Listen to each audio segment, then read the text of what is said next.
බුදුන් සරණ හැර සරණක් ලොවට තියේදෝ දහම් සරණ හැර සුවයක් හිතට දැනේදෝ සංඝුන් සරණසේ පිහිටක් සතට ලැබේදෝ බුදුන් දහම් සංඝ සරණක් අපිත් ලබම්දෝ කායේන ච සරණං යාමි වාචාය ච සරණං යාමි මනසාපි ච සරණං යාමි බුද්ධං සරණං ගච්ඡාමි ධම්මං සරණං ගච්ඡාමි.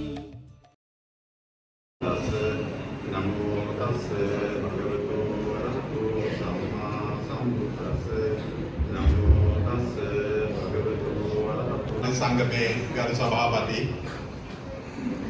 ඇල්ගිරිය මහින්ද බිරෙන් පරමාධිපති කහවිලගොඩ පුරාණ රාජ මහා විහාරාධිපති කෝට්ටේ කල්යාණි සාමග්‍රි ධර්ම මහා සංඝ සභාවේ දක්ෂිණ විහාර පාර්ශවයේ උපප්‍රධාන සංඝ නායක දර්ශනපති අවසරයි පරදෝජින රත්නනායක මාහිමිපාණන් වහන්සේට මූලාසනයේ වැඩ සිටින මාතර සුදර්ශී විරෙන් විද්‍යායතනාධිපති මාතර හම්බන්තර දෙනිසාවේ උපප්‍රධාන සංඝ නායක ඒ වගේම මාතර සුජාතා විද්‍යාලයේ හිටපු සහකාර විදුහල්පති ශාස්ත්‍රපති අති ගෞරවාස්පද එල්ලල පුණ්‍යසිරි අපේ නායක ස්වාමීන් වහන්සේ ඒ වගේම දකුණු පළාත් පිරිවෙන් අධ්‍යක්ෂ ඒ වගේම විජයානන්ද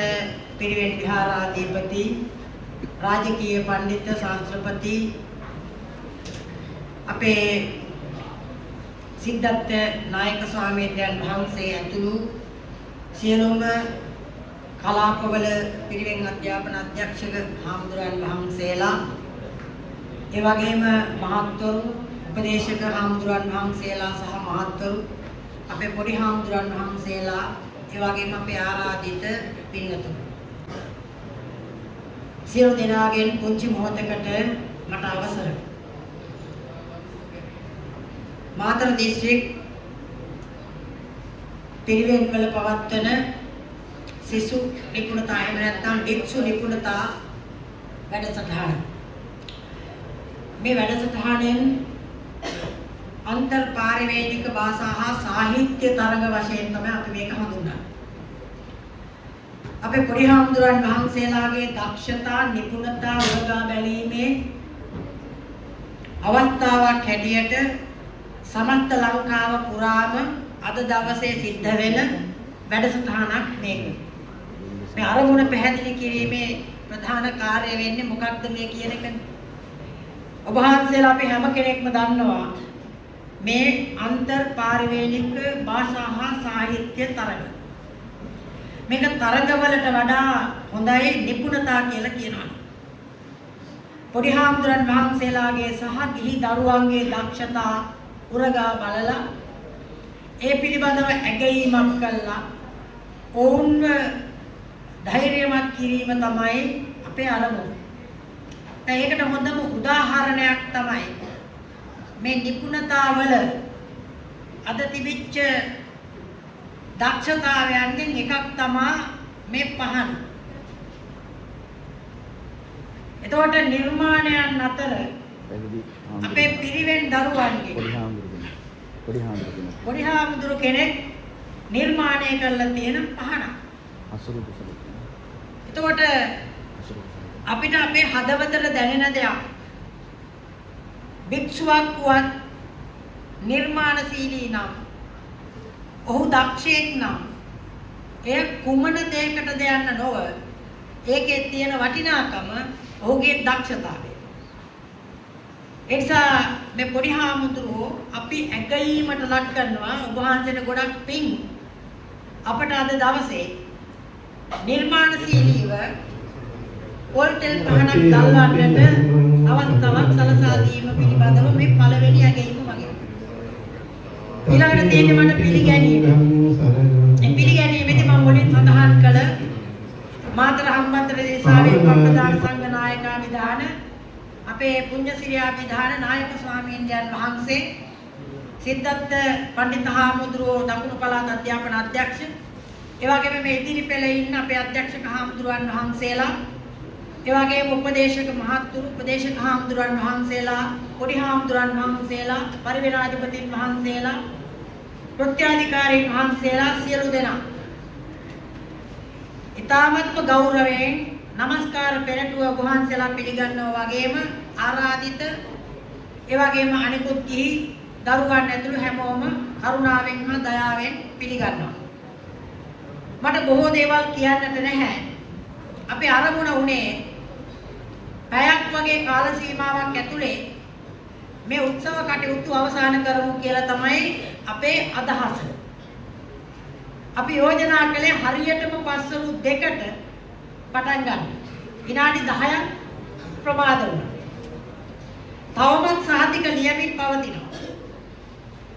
මම හිතන්නේ මීට පෙර ආතුක සාතික දුන්නේ තරගයේ පවත්තලා මාස ගානකට පස්සේ. අපි අලුතින් යෝජනාවක් කළා. අපි ප්‍රත්‍යාධිකාරී පරිවිනාධිපති සංගමයේ තීන්දුව ගත්තා. අපි සාතිකයක් නිර්මාණය කරලා අපේ මුදලින් අපි මේ ජයග්‍රාහී ස්වාමීන් වහන්සේලාට ගිහි දරුවන්ට සහතිකයක් දෙමු කියලා. දැන් ඒක සාර්ථකයි. දෙවැනි කාරණාව තමයි අපි තීන්දුව කළා උදෑසන අවශ්‍ය කරන ගිලන්පස සම්පාදනය කරලා දෙන්න කියලා. ඒක සාර්ථකයි. දකුණු පළාත් අධ්‍යාපන අමාත්‍යාංශයේ ඒ වගේම ඒ සඳහා අපි බොහෝ දෙනෙකුට ආරාධනා කළා. මේ දාණය සම්පාදනය කරන්න. මේකෙදි අපේ වතුර සපය ගන්න ඕනේ. වෙනත් අමුද්‍රව්‍ය ටික හොයා ගන්න ඕනේ. උයන්න මිනිස් හොයා ගන්න ඕනේ. හට්ටි වලන් ටික හොයා ගන්න ඕනේ. ගෑස් ටික හොයා ගන්න ඕනේ. ගෑස් ටික හොයා ගන්න ඕනේ. 1000කට වැඩි ප්‍රමාණයකට අපිට ආහාර සපයන්න ඕනේ. ඒක ලොකු ප්‍රශ්නයක්. හැබැයි මේකෙදි ලේකම් හාමුදුරුවෝ මේ සියලු ලිපි ලේඛන කටයුතු සිද්ධ කරද්දී උන්වහන්සේගේ හිත මිත්‍රාදීන් සමග මේ සඳහා පූර්ණ දායකත්වයේ දරුවා අවශ්‍ය කරන අමුද්‍රව්‍ය සපයා ගැනීම සඳහා. ඊළඟට අපේ ඉන්ද්‍රතන හාමුදුරුවෝ අධ්‍යාපන අධ්‍යක්ෂක හාමුදුරුවෝ කෙනෙක් හැටියට අපිත් එක්ක එකතු වෙලා ලොකු පරිශ්‍රමයක් දරුවා උන්වහන්සේගේ හිත මිත්‍රාදීන් සමග. නම් ටිකක් කිව්වට කමන්නේ අරුණ සංවිධානායක මහත්මයා ඊශ්‍රායලයේ ඉන්නේ. සතුන් ලීපෝලේ සතුන් මහත්මයා ඒවඩ එළවලු කඩේ මහත්මයා කියන මෙන්න මේ අය ලංකා රෝස් අධිපති රංජිත් පැතිතුමා කියන මේ අය උන්වහන්සේ සමග උදව් කළා. ඒ වගේම තමයි අපේ පඤ්ඤාසිරි හාමුදුරුවෝත් එක්ක සිරි සුනන්ද පිරිවෙන මහේන්ද්‍ර පිරිවෙන තල්ලාරඹ සෝමානන්ද පිරිවෙන වැලිගම අක්‍රබෝධි පිරිවෙන වැලිගම මේවා ජලය සම්පාදනය කර ගැනීම සඳහා අපිට උදව් කරලා තියෙනවා. ඊට අමතරව මෙතන ඉන්නවා මාතර ව්‍යාපාරයේ නියුතු වෙළඳ සංගමේ සමාජික මහත්මයෙක් හැටියට අපේ කල්යාණ මිත්‍රවර කීර්ති මහත්මයා. එතුමා අපිට මේ සඳහා උදව් කළා. ඒ වගේම ශ්‍රීලං ආයතනයේ අධිපතිතුමා ජයරත්න මහත්මයා මේ දෙදෙනාටම මම ආරාධනා කළේ ඒ දෙන්න අපට උදව් කළා. ඊට අමතරව අපේ අධ්‍යක්ෂක හාමුදුරුවෝ මහන්සියලා උදව් කළා. මගේ නායක අන්සලේ මහා ලොකු කැපකිරීමක් මේ හිත කල්යාණ මිත්‍ර අපේ පන්සලේ පුරියා. සියලු ශාලාවන් පාසුකම් සලස්සලා තියෙද්දි මේ පණිවිඩය ආපු හැටි මම අපේ අධ්‍යක්ෂක හාමුදුරන්ට කතා කළා. කොළඹට කතා කළා. කතා කළා මං ඇහුවා මේ වැඩේ කරන්න බෑ. අපි එමුණු මාතර වෙනමම 9 වෙනිදා තියෙනවා කියලා. ඒ පාර ප්‍රධාන පිරිවෙන් පරික අධ්‍යක්ෂ ජෙනරාල් හාමුදුරුවෝ කතා කළා ජින්නතරහාරෝ එහෙම කරන්න එපා. ඒක අපි කාටවත් හොඳ නෑ වහන්සලට හොඳ නෑ. මොකද එකම එක ප්‍රශ්න පත්‍රයක් තමයි හැමතැනම මුළු සමස්ත ලංකාවේම යන්නේ. එහෙම වුණොත් ඒක හොඳ නෑ නේද කියලා. ඒකට අපි කරු කරා. දරුවල මම හැන්දෑවේ නායකයන්ට කතා කරා නායකයන්ගේ කරදරයක්. උන්වහන්සේ මම හිතන්නේ දවස් ගානක චාරිකාවක් ගිහිල්ලා ආවේ ආයතනයේ අයත් එක්ක මම මේ එන්න හදන්න අපිට මෙන්න මෙහෙම ප්‍රශ්නයක්. නෑ මොකද්ද ප්‍රශ්නේ මොකද්ද වෙන්න ඕන මගේ කියලා. මම නායකයන්ට ගිහුවා නායකයන්ට මේ නම වෙන්න තිබුණේ 8 වෙනිදාට මේක දාගෙන. අපි කොහොමද ආයතනය ගන්නෙ කියලා. හරි මගෙන් වෙන්න ඕනේ මොකද්ද? උන්වහන්සේ ආවෝ මගේ. මම නායකයන් 8 වෙනිදා ගන්න පුළුවන්. හරි මම ඒක කළා දෙන්නම්. නායකයන්ගේ ගොඩක් පිං එහෙම නොකලන අපි මහා පහසුතාවයකටපත් වෙනවා. අපිට මේ වගේ පහසුකම් නැති තැනක් හොයාගන්න අමාරුයි. ඒ නිසා උපහාසයේ කළ සේවයට පළමුවෙන්ම පුණ්‍යානුමෝදනා කරනවා නමස්කාර පූර්වක.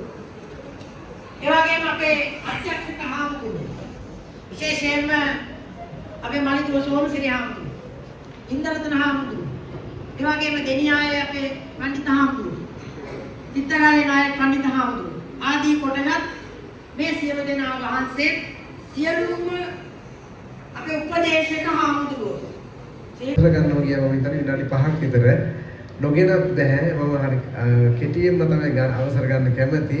නමුත් ඉතින් මේ කරපු කැපකිරීමේ හැටියට ඒ හැම කෙනෙකුටම වටිනාකමක් ඇගීමක් ලබා දීම මම හිතන්නේ අපි කාගේ සත්පුරුෂකමක් වෙන්නට ඕන.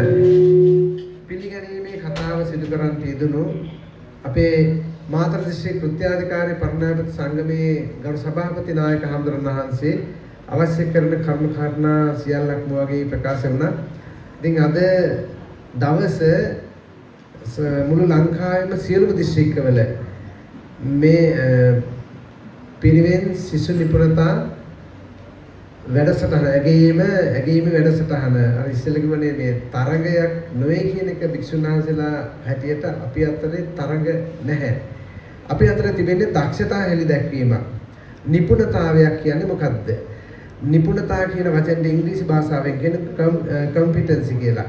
එතකොට මේ හැම කෙනෙකුගෙන් දැන් පේන්නේ මේ මෙතන අපිට ඉදිරිපසම තිබෙනවා සුවිශේෂී නිපුණතාවයක්. ඒ පිරිවෙන මම හිතන්නේ අකුරැස්ස දියලපේසී විද්‍යා කීර්ති මූලික පිරිවෙනේ පූජ්‍ය වෙල්ලානේ ආනන්ද පොඩිහාමුදුරන් වහන්සේගේ නිපුණතාවය තමයි මේ පෙන්වුම් කරලා තිබෙන්නේ. මම හිතන්නේ ආනන්ද පොඩිහාමුදුර වැඩ ඉන්නවත් දන්නේ මේ අපි විශේෂයෙන්ම අතිශයින්ම අගය කරන උන්වහන්සේගේ ඒ දක්ෂතාවය නිපුණතාවය. පොඩිහාමුදුරනේ අපි කාලයක් තිස්සේ දැනුම ලබනවා ආකල්පමය වශයෙන් සංවර්ධනය වෙනවා ඒ වගේම කුසලතා දියුණු කරගන්නවා. මෙන්න මේ තුනේ එකතුව තමයි නිපුණතාවයක් කියලා කියන්නේ. එතකොට අපි පුංචි කාලේ ඉඳලා පිරිවෙනට ඇවිල්ලා පිරිවෙනේ අධ්‍යාපනය හදාarලා ඔබ ඒ වයස්වල පූර්ව ප්‍රාථමික කනිෂ්ඨ ජ්‍යෙෂ්ඨ වශයෙන් ඔබ ඒ අවදීන්නේ තමන්ගේ තිබෙන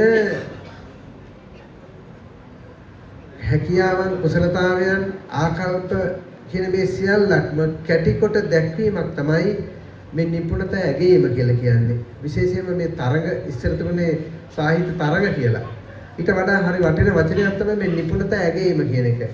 ඕනම කෙනෙක් කැමති ඇගීමට. තරඟයක් වුණොත් එක පිරිසක් දුකටපත් වෙනවා, දිනන අය සතුටටපත් වෙනවා. හැබැයි මෙහිදී මේ Taman සැබවින්ම කැප වෙලා ලබා ගන්න ජයග්‍රහණය තුළින් Tamanටත් කාටත් හොඳ සතුටක් ලබන්න පුළුවන්.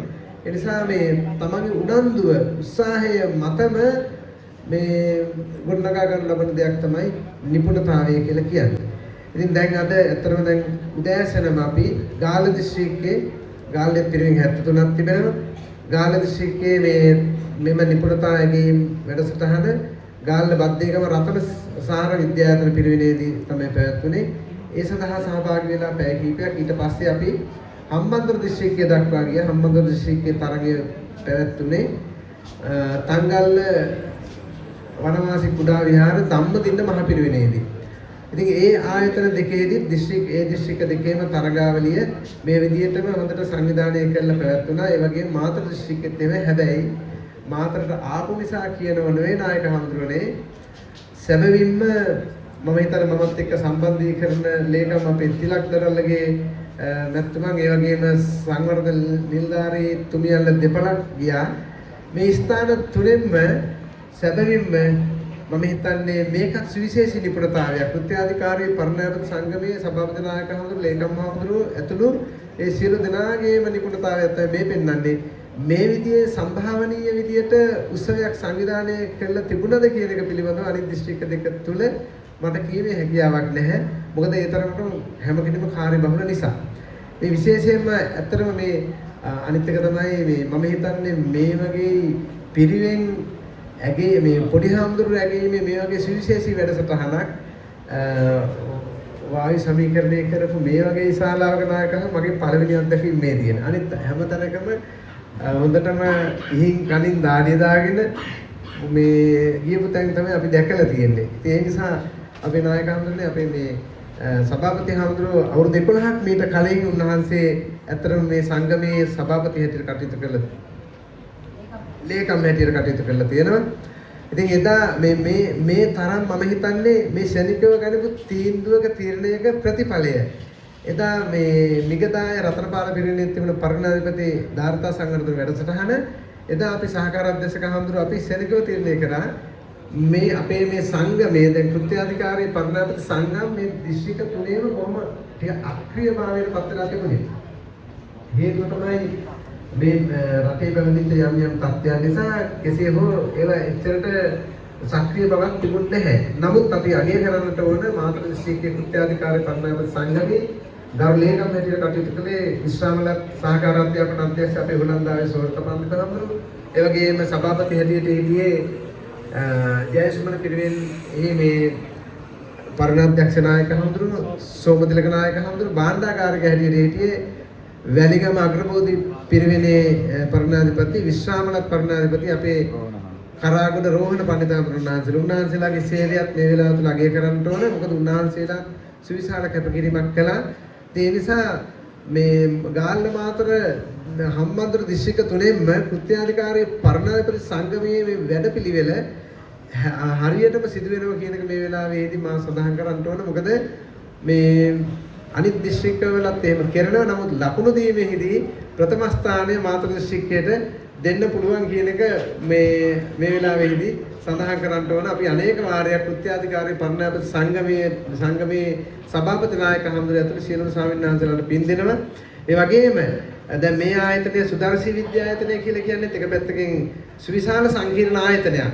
අපි තීන්දුව තියෙන ගණිතදී නැවත රිවර්ස් කරන්න බැරි වෙන විදිහට තීන්දුව තියෙන ගන්නට ඕන.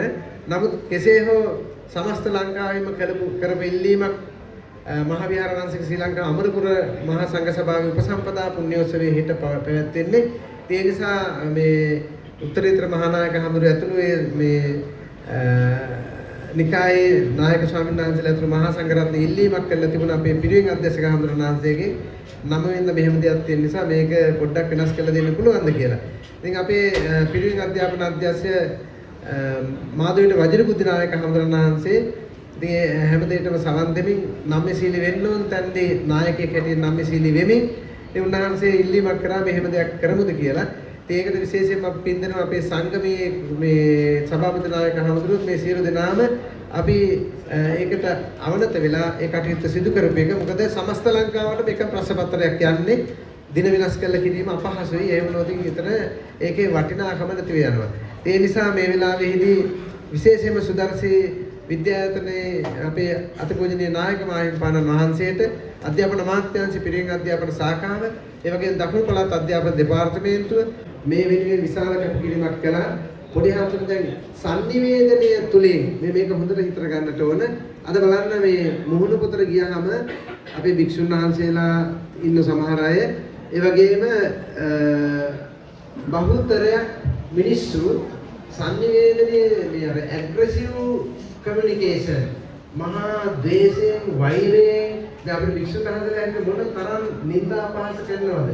එක්කෙනෙක්ගෙන් වෙන වරදක සමස්තයටම ගහනවා. විවේචනය කරනවා, නින්දා කරනවා, අපහාස කරනවා.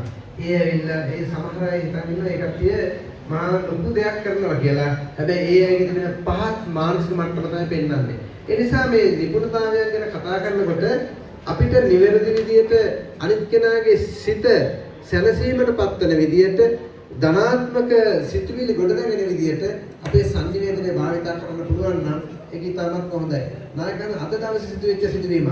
අපේ මේ ස්වාමීන් වහන්සේලා අතරේ ඉතින් මේව ටක් ගාන දැක්ක ගමන් හොඳ දෙයට වඩා වැරදි දේ තමයි සමාජගත කරන්නේ. ගාල්ලේ මේ නිපුණතා වැඩසටහන පැවැත්වෙන ස්ථානයේ පොඩි පහසුකම් වල පොඩි ගැටලුවක් වෙලා මේ වෙච්ච සිද්ධිය කියන්නේ සංස්කෘත විෂය සම්බන්ධව මේ තැනක් හොයාගන්න මේ යනකොට පුටු ටිකක් තියෙන පොඩි පෙරසෝදානමක් කියලා දෙන ගුරු උපදේශකතුමා.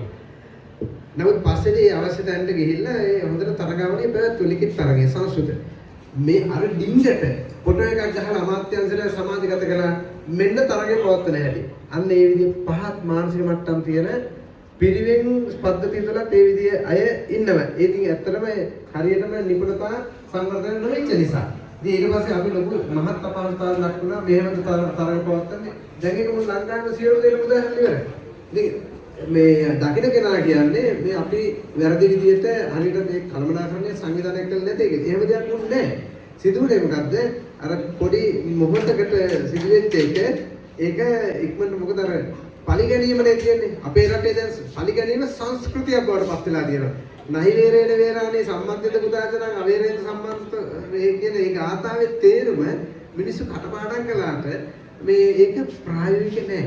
ඒ කියන්නේ මේ හැම දෙයක්ම ප්‍රායෝගික වෙනවනම් මම හිතන්නේ මීට වඩා රටක් තවත් නැහැ. හැබැයි ඒක ප්‍රායෝගික රටවල් තමයි බුදුදහම කියන එක නැති රටවල් වල බලන්න ගොඩක් මේ සංවර්ධිත රටවල් වල මිනිස්සුන් තුල පුදුම විදිහේ ආධ්‍යාත්මික ගුණයක් තිබෙනවා. අපේ තිබෙන්නෙම හැම වෙලාවෙම කාට හරි ගහන්න බලාගෙනම ඉන්නේ. ඒකට ලස්සට සමස්ත යාන්ත්‍රණය ක්‍රියාත්මක වෙනවා. හැබැයි මෙහෙම ගිහිල්ලා අපේ නායකයන් කවදාවත් අපේ රට දියුණු වෙන්නේ නැහැ. අපේ රට ම්ලේච්ඡත්වයට ගෝත්‍රික තත්ත්වයට යන්නේ. ඉතින් ඒක නිසා අපි මේවා පුංචි කාලේ ඉඳලා මේ පුංචි හාමුදුරුවෝ හැටියට තේරුම් ගන්නට ඕන මේ විශේෂයෙන්ම දැන් විශ්වවිද්‍යාලෙ ගිහින් විශ්වවිද්‍යාලය අවසන් වෙනකන් හොඳට හිස බාලා හිසරවල් බාලා ඒ කාර්යය කරගෙන පුළුවන් නම් Taman ගිය කාරණාව කරගෙන පුළුවන් නම් ඒකත් නිපුණතාවය. ඒ වගේම පන්සලෙන් එළියට වැඩම කරනකොට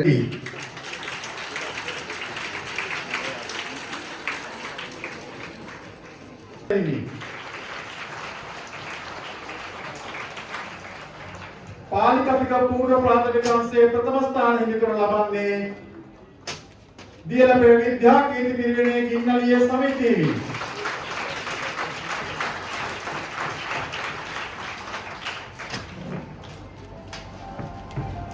පාලි කතික ප්‍රාථමික අංශය දෙවන ස්ථාන හිමි කරන ලබන්නේ උරුබොක්ක තුස්ස පිරිවෙනේ වැල්ලවායේ දෙවන ස්ථානය බානගර ශ්‍රී උපතිස්ස පිරිවෙනේ මඩුල්ලේ ඉන්දසාර හිමි. පාලි කතික ප්‍රාථමික අංශයේ ප්‍රථම ස්ථානය ලබන්නේ පඤ්ඤාතිස්ස මූලික පිරිවෙනේ කේ.පී. ඩෙනෙට් මලේසියා.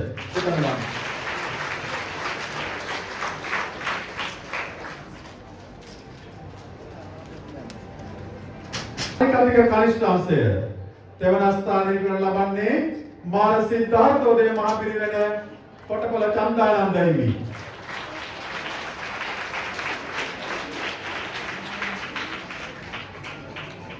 ඔය අපොලස